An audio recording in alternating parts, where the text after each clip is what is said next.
There's no feeling more intense than starting over. If you deleted your homework the day before it was due, as I have, or if you left your wallet at home and you have to go back after spending an hour in the commute. If you won some money at the casino and then put all your winnings on red but it came up black.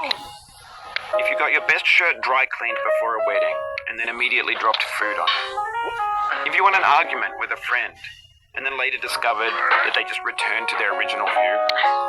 Starting over is harder than starting up. If you're not ready for that, like if you've already had a bad day, then what you're about to go through might be too much.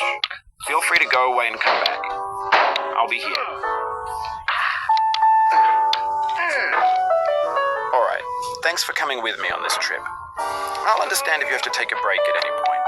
Just find a safe place to stop and quit the game. And don't worry, I'll save your progress, always, even your mistakes.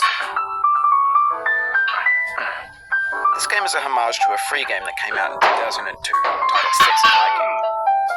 The author of that game was Jazuo, a mysterious Czech designer who was known at the time as the father of B games. And B... সুইচে আমার কানের গোড়া এসে মোবাইলটা লাগাচ্ছে বললাম ফাটা two বাড়ায় রে কি একটা অভ্যাস বানাইছি রে তো বাড়াবাড়ি আর কালকে school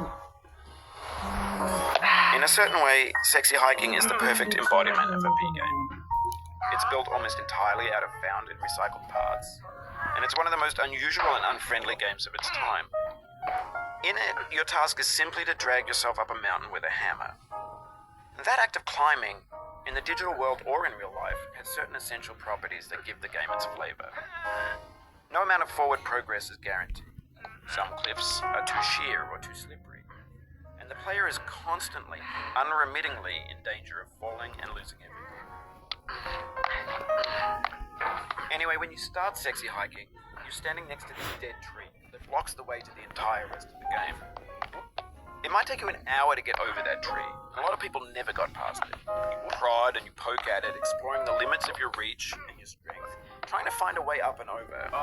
And there's a sense of truth in that lack of compromise. Most obstacles in video game worlds are fake. You can be completely confident in your ability to get through them, once you have the correct method, or the correct equipment, or just by spending enough time. In that sense, every pixelated obstacle in Sexy Hiking is real. The obstacles in Sexy Hiking are unyielding, and that makes the game uniquely frustrating. But I'm not sure Jazuo intended to make a frustrating game. The frustration is just essential to the act of climbing, and it's authentic to the process of building a game about climbing. A funny thing happened to me as I was building this mountain.